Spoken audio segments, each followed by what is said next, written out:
औज़ुबिल्लाहिमिनश्शैतानिर्रजीम बिस्मिल्लाहिर्रहमानिर्रहीम। Dear students, आज का जो हमारा लेक्चर है इसको हम कहेंगे हाई जंप में टाई इन हाई जंप। बाज़ दफ़ा टाई अकर हो जाती है, तो हाई जंप के अंदर हम टाई को कैसे रिज़ॉल्व करेंगे उस हवाले से बातचीत करेंगे जी। अगर हाई जंप के मुकाबले में दो या दो से ज़ायद एथलीट की कारकर्दगी यकसा हो जाए, यानी बराबर वो आ जाए, पोजीशन उनकी बराबर हो जाए, तो मज़ैल वजाहत के मुताबिक फ़ैसला किया जाएगा। यानी नंबर 1, जिस बुलंदी पर बराबरी वाक़या हुई है उस बुलंदी को कम कोशों में अबूर करने वाले एथलीट को ऊंचा दर्जा दिया जाएगा। यानी अगर एक खिलाड़ी है, उसकी ओवरऑल अटैम्प्ट्स जो है वो कम है, ठीक है, कम कोशिशों में उसने अबूर किया है, यानी 2 कोशिशों में किया है, उसके बरक दूसरा खिलाड़ी उसने तीसरी कोशिश में किया है, तो जिसकी कम से कम कोशिशें होंगी वो खिलाड़ी जो है वो अव्वल करार दिया जाएगा। नेक्स्ट है जी कि अगर बराबरी बरकरार रहे, फिर भी अगर बराबरी बरकरार रहे तो एथलीट के तमाम मुकाबले के दौरान कम नाकामियाँ, यानी उसकी ओवरऑल जो उसके डिफ़ॉल्ट्स हैं, नाकामियाँ, उसको देखा जाएगा। जिसकी नाकामियाँ पूरे ओवरऑल जंप्स में कम होगी वो उसको अव्वल करार दिया जाएगा।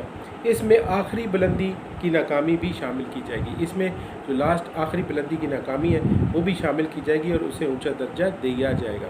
यानी जिसकी कम से कम नाकामियाँ होंगी तो उसमें उसको किया, जैसे पहले आपको बताया था कि जिसने कम कोशिशों में अबूर किया होगा, ठीक है, अगर वहाँ पे मामला रिजॉल्व हो जाता है तो ठीक। अगर वहाँ पे भी बराबरी आती है तो नेक्स्ट हम देखेंगे कि ओवरऑल पूरे जंप्स में के दौरान जिसने कम से कम नाकामियाँ की हो, बहुत कम जंप्स में फासला अबूर किया हो, वो खिलाड़ी जो है वो अव्वल करार दिया जाएगा।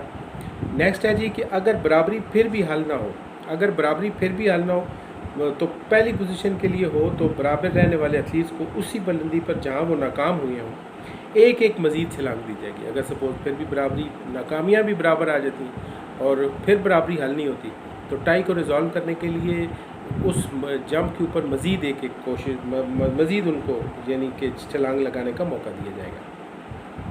अगर बराबर रहने वाले तमाम एथलीट इस बुलंदी को अबूर कर जाएँ, अगर फिर वो दोनों बराबरी पे आने वाले एथलीट उस बुलंदी को अबूर कर जाएँ तो उस क्रॉस बार को 2 सेंटीमीटर ऊंचा कर दिया जाएगा।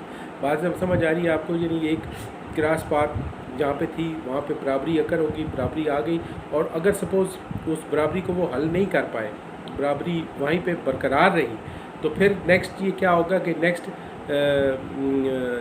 उनको उसी बराबरी मौके दिया गया, फिर तमाम खिलाड़ी उस जंप को अबूर कर गए, ठीक है। उसके बाद नेक्स्ट क्या होगा जी कि बराबरी को रिज़ॉल्व करने के लिए बार को 2 सेंटीमीटर मज़ीद बुलंद कर दिया जाएगा ताकि रिज़ॉल्व किया जाए, बराबरी को रिज़ॉल्व किया जाए। अगर उसके बावजूद फ़ैसला ना हो तो क्रॉस बार को 2 सेंटीमीटर नीचे किया जाएगा। लेकिन अगर फिर भी देखा आपने, नेक्स्ट पॉइंट ये है कि अगर 2 सेंटीमीटर का बार बुलंद की, तमाम खिलाड़ियों ने पूर रिज़ॉल्व ना हो सका, मामला इशू ना हो सका रिज़ॉल्व, या तो नाकाम हो गए साहब या क्लियर कर गए, तो उस सूरत में फिर नेक्स्ट यह होगा कि 2 सेंटीमीटर नीचे किया जाएगा, 2 सेंटीमीटर नीचे किया जाएगा, और बराबर रहने वाले एथलीट्स को हर बुलंदी पर उस वक्त तक एक एक मौका दिया जाता रहेगा ता वक्त के बराबरी हल ना हो जाए। अगर बराबरी का तल्लुक दूसरी या तीसरी पोजीशन से हो तो बराबरी रहने वाले एथलीट्स को वही पोजीशन, अगर यानी पहली पोजीशन पे बराबरी ना हो, दूसरी और तीसरी पोजीशन पे बराबरी हो, तो एक ही पोजीशन दोनों खिलाड़ियों के लिए वो जो है वो पोजीशन, एक ही पोजीशन जो है वो डिक्लेयर कर दी जाएगी ताकि मामला जो है वो रिज़ॉल्व कर दिया जाए। तो ये था जी, रूल थे हाई जंप में टाई को कैसे रिज़ॉल्व किया जाता है। नेक्स्ट लेक्चर में हम हाई जंप के चंद फाउल्स को डिस्कस करेंगे। Thank you very much.